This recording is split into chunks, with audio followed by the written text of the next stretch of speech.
The test is in 4 parts: Part 1, Part 2, Part 3, and Part 4. Now look at Part 1. Part 1. You are going to hear a conversation between Angela and Mr. Ray. Angela is applying to join the library. Listen to the conversation and complete the form below. First, you have some time to look at questions 1 to 5.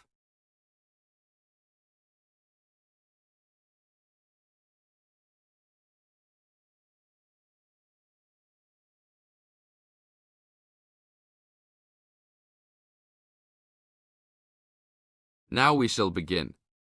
You should answer the questions as you listen, because you will never hear the recording a second time. Hello. How can I join the library? Well, you need to make an application. Would you like to do it now? Yes, if I can. One moment and I'll get the form. Now, I just need to ask you a few questions before you sign at the bottom. Okay. Your full name, please. Angela Mary Price. Price? Yes, that's right. Okay. And your address? Apartment 3, 86 Bridge Street, Pimlico. Bridge Street. That's just near here, isn't it? Yes, not very far. Good. So the postcode must be 2065, right? Yes, that's right. Now, your telephone number. I need both home and work if you have them. My home number is 8763-5142, and work is 8456-1307. Do you need anything else, like ID or something? Yes, your driver's license will do, if you have one. Right. It's easy to remember. I know it by heart. 4040AC. I'm afraid I'll also need to see it. Okay, here it is. Thanks. And your date of birth, please? 24 March 1981. Okay, thanks. That's the most important part completed. But if you don't mind, I'd also like to ask you a few questions for a survey we're conducting. Yes, that's okay. Now you have some time to read questions 6 to 10.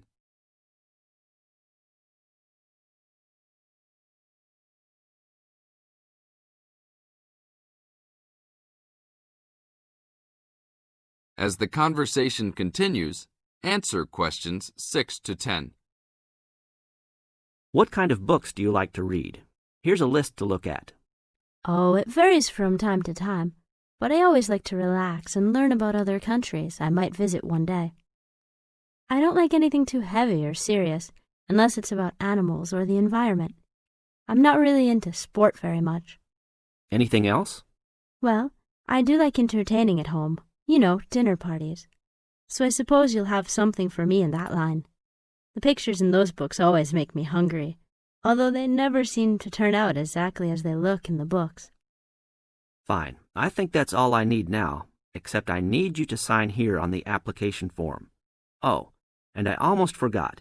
The membership fee is $20, which is refundable if you no longer stay a member. There you are. Do I sign at the bottom here? Yes, that's right. You can borrow books now if you wish, although your membership card won't be ready until next week. So if you want to borrow today, you can pick up your card when you return your first books. That's if you want to take some now. I think I will, but I'll have a look around first. Okay, take your time. That is the end of Part 1. You now have half a minute to check your answers.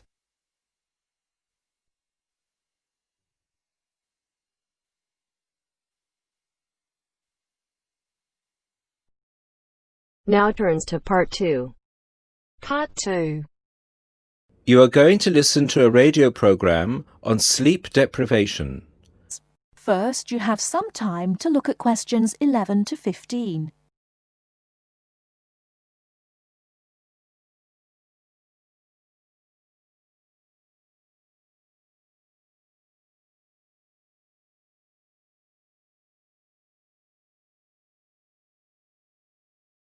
Now, listen carefully and answer questions 11 to 15.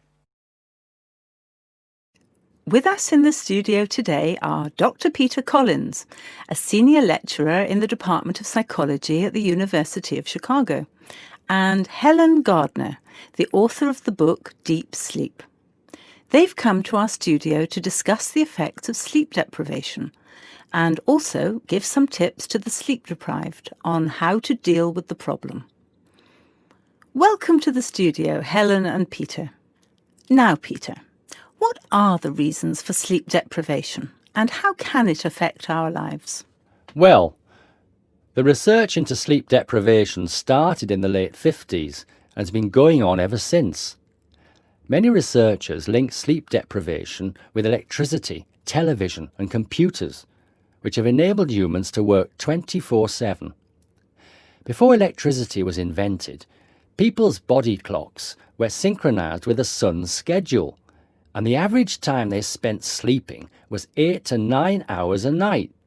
By 1975, that average was down to 7 hours, and today 1/3 of us sleep less than 6 hours a day. This leads to a condition called chronic sleep deprivation, which basically means going for extended periods of time with less sleep than your body needs.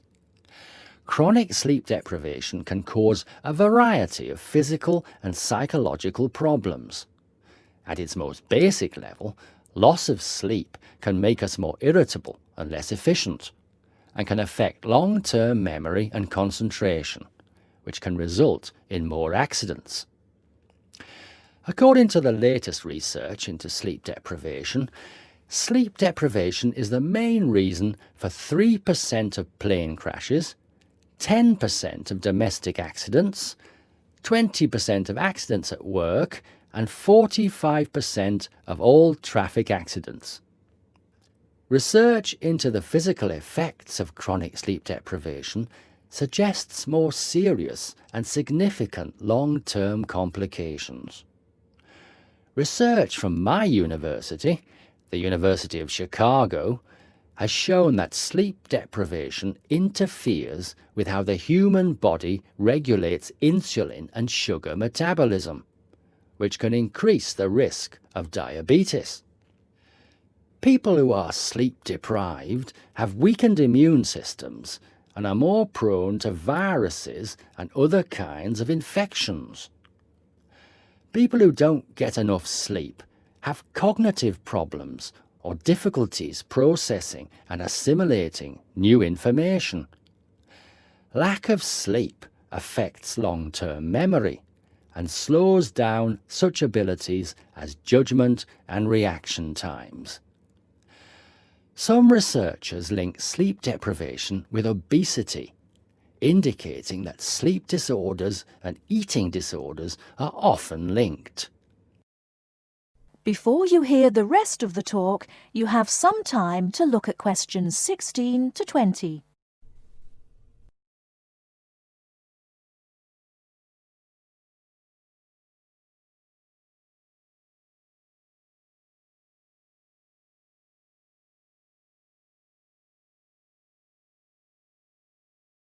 Now listen and answer questions 16 to 20. Helen, you've done a fair amount of research for your recent book on helping people deal with sleeping problems. Could you give our listeners some tips on managing their sleep? Well, if you spend several hours a night tossing and turning in bed, trying to fall asleep, you first have to find out how much sleep you need. To do so, you'll need to try and sleep 6 to 9 hours a night. Set aside 3 days for the experiment. It's best to do it on a long weekend or a holiday to ensure it doesn't get interrupted.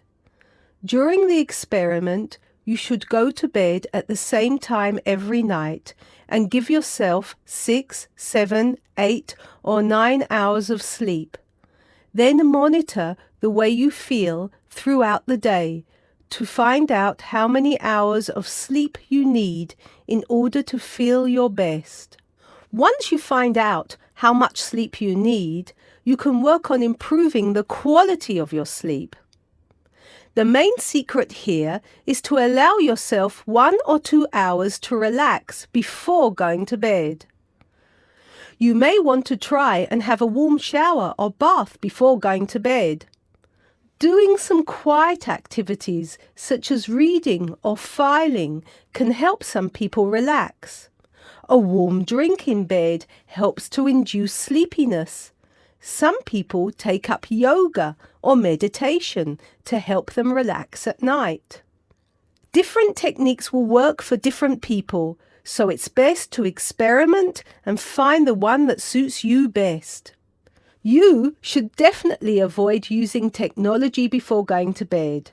Activities such as playing video games, watching TV, and others which require you to use your attention can stop you from falling asleep. Avoid eating before going to bed. A late dinner can disrupt your sleep.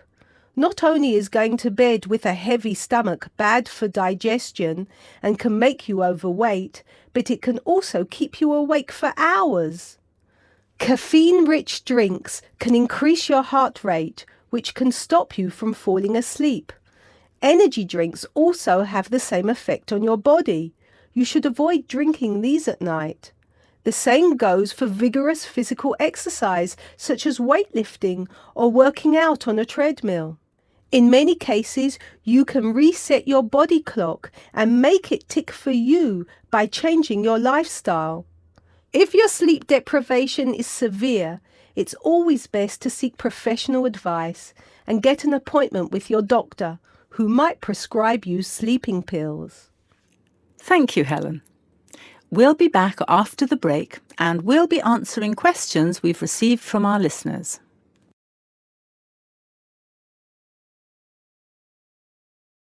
That is the end of part 2. You now have half a minute to check your answers.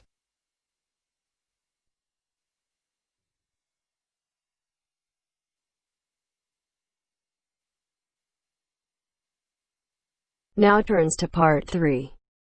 Part 3. You will hear two geography students, Jack and Katie, talking about a field trip to Kenya in Africa. First, you have some time to look at questions 21 to 24.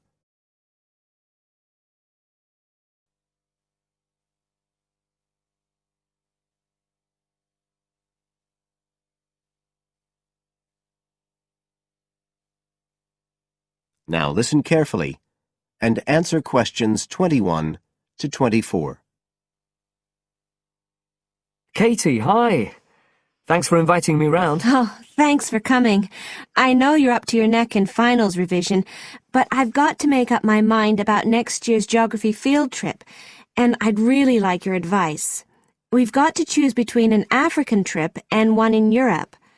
They've told us a bit about both trips in the lecture, but I really can't make up my mind, and I know you did the African one last year. That's right. So, where exactly did you go?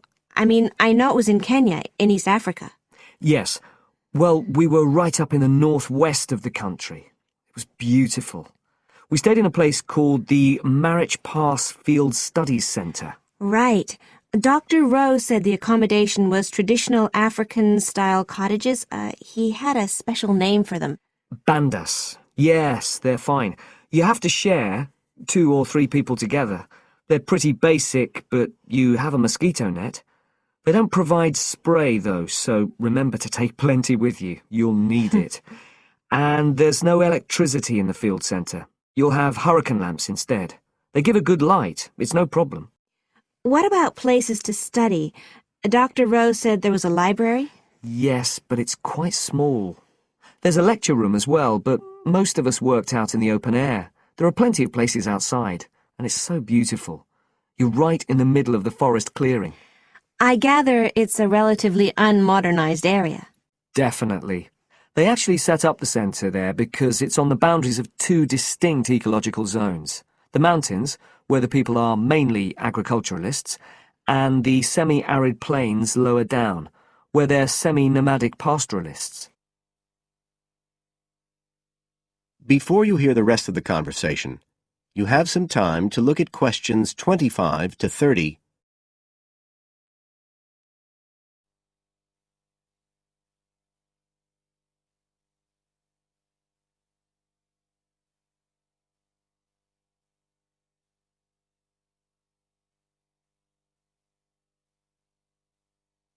Now listen and answer questions 25 to 30.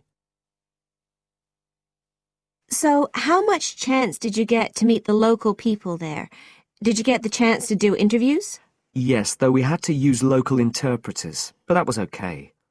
Then we did field observation, of course, looking at environmental and cultural conditions, and morphological mapping. What's that? Oh, looking at the surface forms of the landscape, the slope elements and so on. What about specific projects? Yes. After the first 2 or 3 days, we spent most of our time on those. We could pretty well do what we wanted, although they all had to relate to issues concerned with development in some way. People did various things. Some were based on social and cultural topics, like the effect of education on the aspirations of young people, and some did more physical process-based studies, looking at things like soil erosion. My group actually looked at issues relating to water, things like sources such as rivers and wells, and quality and so on. It was a good project to work on, but a bit frustrating. We felt we needed a lot more time, really. Right. Dr. Rowe did say something about limiting project scope. Yes, he told us that too at the beginning, and I can see why now. What else? Well, we had some good trips out as part of the course. We went to a market town, a place called Sigur. That was to study distribution. And to look at agricultural production, we went to the Weiwei Valley. That's an important agricultural region. And what about animals? Did you have a chance to go to a national park? Sure. We did a trip on the last day, on the way back to the airport at Nairobi. But actually there was lots of wildlife at the field centre. Vervet monkeys and baboons and lizards. It does sound good. It was excellent, I'd say. In terms of logistics, it was very well run. But it was more than that. I mean, it's not the sort of place I'd ever have got to on my own. And it was a real eye-opener. It got me really interested in development issues and the way other people live. I did find it frustrating at the time that we couldn't get as far as we wanted on the project, but actually I'm going to follow it up in my dissertation, so it's given me some ideas and data for that as well. So you'd say it was worth the extra money? Definitely. That is the end of part 3. You now have half a minute to check your answers.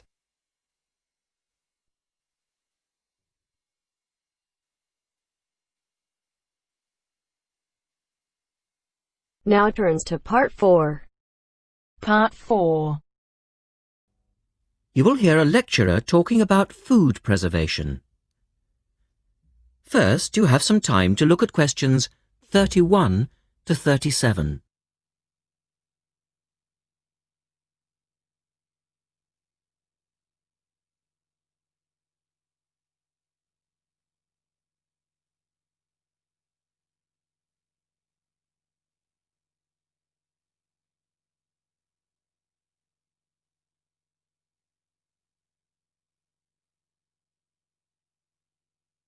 Now listen carefully and answer questions 31 to 37.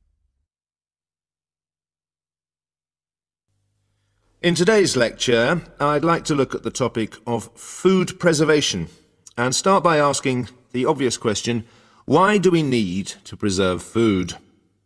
Well, apart from keeping it fresh for our daily needs, many foods, such as fruit and vegetables, are only available at certain times of the year, so if we want to be able to eat these foods all year round, we need to preserve them. We also need to preserve food for export overseas to make sure that it doesn't perish in transit. And lastly, we need to be able to preserve food for when there are food shortages. There are a number of methods of preserving food which involve both high and low temperatures, chemicals, irradiation, and drying. Let's have a look at these in turn. In the 1870s, the French scientist Louis Pasteur showed that microorganisms in food could be destroyed by raising the temperature of the food, a process now known as pasteurization. This involves heating milk to just 65 degrees Celsius for 30 minutes. A new method, the ultra-high temperature, or UHT process, involves heating milk to 150 degrees Celsius for 3 seconds. The advantage of treating milk in this way is that it lasts much longer, though I tend to feel, and I'm sure many of you would agree, that taste is somewhat sacrificed in the UHT process. Tin cans were first used in the early 1800s to store and preserve food. Just as they are now, the cans were tin-plated steel containers, and the process had the advantage of being cost-effective. Unfortunately, however, there were many early cases of food poisoning because the canning process was not fully understood at that stage.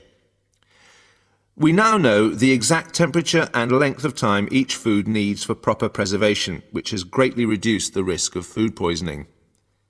People living in cold climates often preserve food by burying it in the snow, and the Romans knew all about the advantages of packing food in ice. But for most people, this was not an option until the invention of the refrigerator in 1834.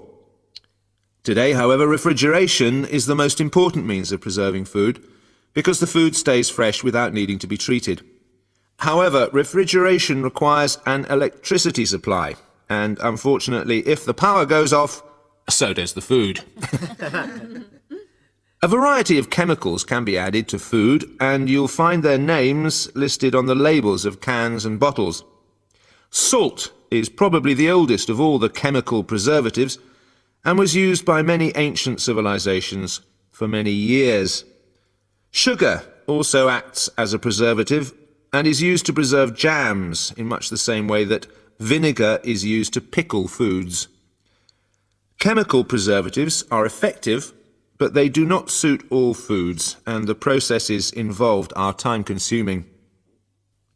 Another method of preserving food is by drying it. Most foods are 75% to 90% water, so if you remove the water, the microorganisms simply can't survive.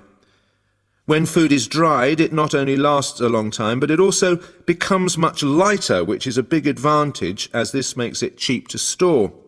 Though some people argue that valuable nutrients are lost in the process.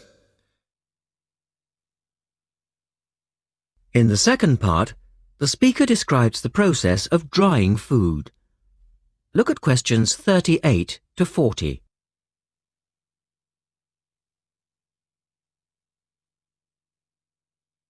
Now listen carefully and label the diagram. Early methods for drying food involved cutting it into strips and hanging it in the sun or over fires. But there are now a number of more modern methods which involve the use of recent technology. One of these is known as roller drying, and it's a highly effective way of making dried foods from liquids, such as soup. Have a look at this diagram to see how it works. Well, first of all, the hot soup is poured in at one end here. The liquid spreads to form a thin layer on a heated belt. The liquid dries as it moves along. By the time it reaches the end of the belt, all the water has evaporated, leaving only dry powder.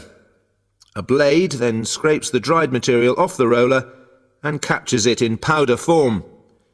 All you have to do is add boiling water, and you have your hot soup back again, ready to drink.